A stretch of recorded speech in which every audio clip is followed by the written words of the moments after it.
Hello students, 11 physics में आपका स्वागत है एक नए क्वेश्चन के साथ। क्वेश्चन हमारे पास में 27 है। The value of Planck constant in CJ system में हमको दे रखी है 6.62 10⁻27 यूनिट्स। अब बच्चों देखो, यूनिट्स इसमें दे रखी है तो हमको यहाँ पे कोई भी यूनिट नहीं पता प्लांक की हम कैसे निकालें। तो इसके लिए आपको कोई फॉर्मूला याद होना चाहिए। तो जैसे मेरे को एक फॉर्मूला याद आ रहा है, E=h²।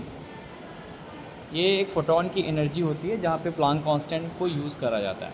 ये प्लांक कांस्टेंट h है। तो अगर आपको इसकी यूनिट पता करनी है तो आप ऐसे लिख सकते हो E/ν। अब बच्चों आपको ये पता होना चाहिए कि E क्या है। तो E भाई हमारे पास में एनर्जी है और न्यू जो होती है वो आपकी होती है फ्रीक्वेंसी। ठीक है, न्यू होती है हमारे पास फ्रीक्वेंसी। तो एनर्जी, जैसे हमको अगर एनर्जी की डायमेंशन पता करनी है और फ्रीक्वेंसी की डायमेंशन पता करनी है तो इनको इंडिविजुअल समझे हम ज़रा।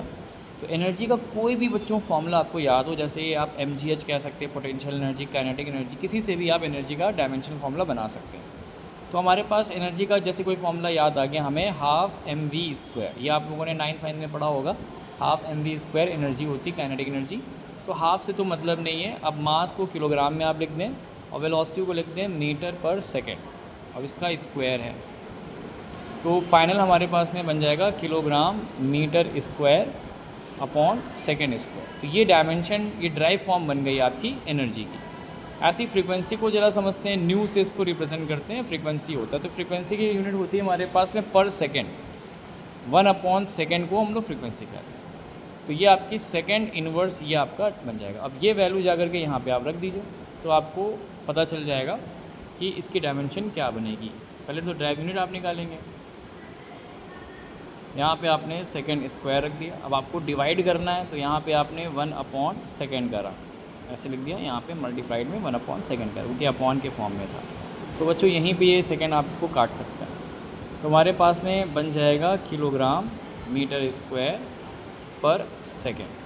ये तो हमारे पास ड्राइव यूनिट होगी। डायमेंशन फार्मूला भी आप इससे निकाल सकते हैं। अगर आप डायमेंशन फार्मूला निकालना चाहें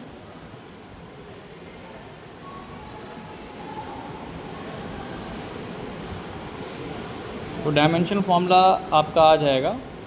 किलोग्राम के लिए आप मास यूज़ करेंगे, मीटर के लिए L² यूज़ करेंगे, टाइम के लिए अपॉन में है तो T इन्वर्स करेंगे। तो ml² T-1 ये आपका डायमेंशन फार्मूला हो जाएगा प्लांक कांस्टेंट का।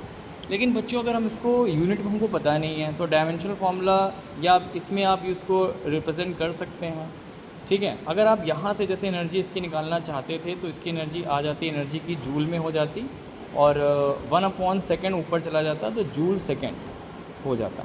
और जूल्स को जनरली हम लोग एसआई सिस्टम में जूल को हम लोग अर्ग से रिप्रेजेंट करते हैं तो अर्ग सेकेंड आ जाता। तो हमारे पास में जो आंसर आएगा वो अर्ग सेकेंड में आएगा या जूल सेकेंड में आएगा। तो इन्होंने कहा है कि सीजे सिस्टम में ये वैल्यू दे रखी है तो सीजे सिस्टम में अर्ग सेकेंड हो गई।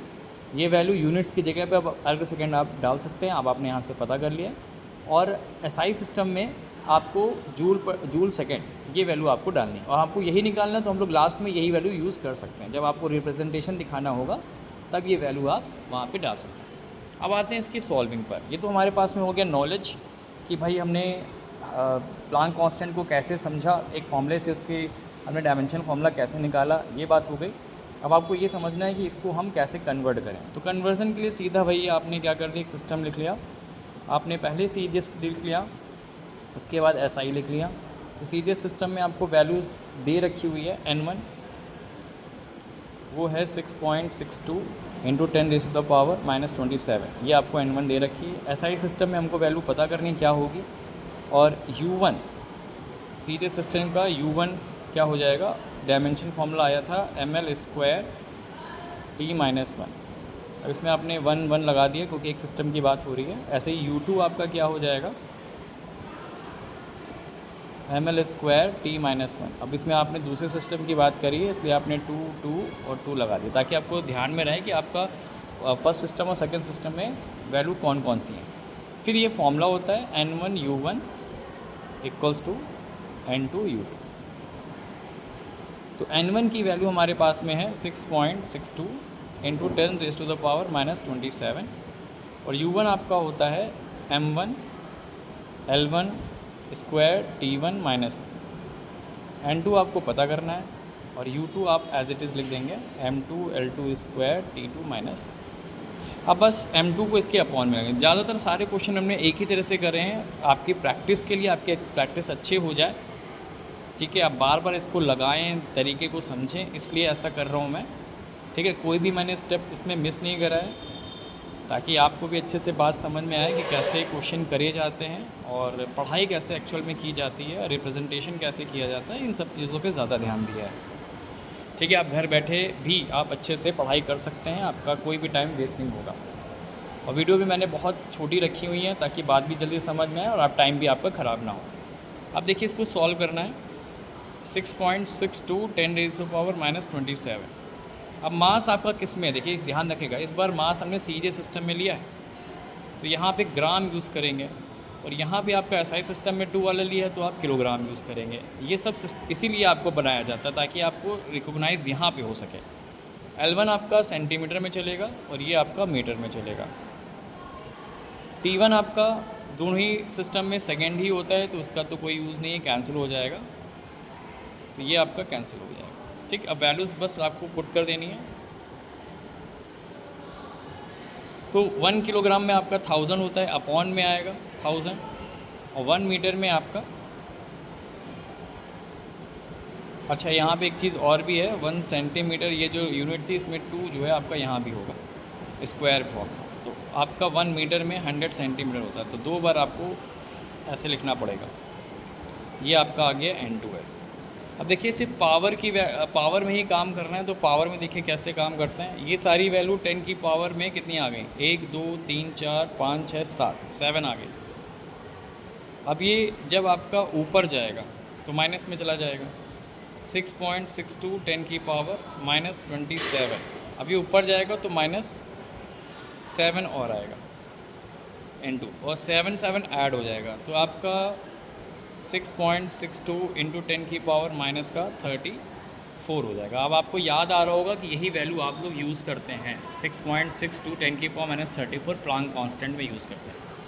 अब बच्चों रिप्रेजेंटेशन देखिए कैसे करना है, इसको अच्छे से लिखना कैसे है, तो आप बताएंगे कि भाई 6.62 10⁻⁻27 अर्ग सेकेंड में 6.62 10 की पावर -34 जूल सेकेंड्स होते हैं।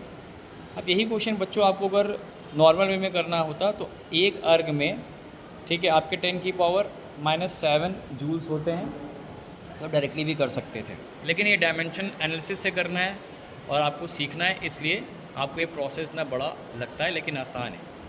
बच्चों मेरे चैनल को सब्सक्राइब करिए, वीडियो अच्छी लगी हो तो आप इस पे जा करके चैनल को प्लीज़ सब्सक्राइब करें, प्रशांत कुमार, और M.P2120।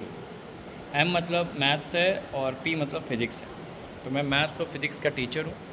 अब 11th 12th, ठीक है, आपके सारे क्वेश्चन के जवाब मैं ही दूंगा। तब तक के लिए बच्चों गुड बाय, टेक केयर, ध्यान दीजिए अपना।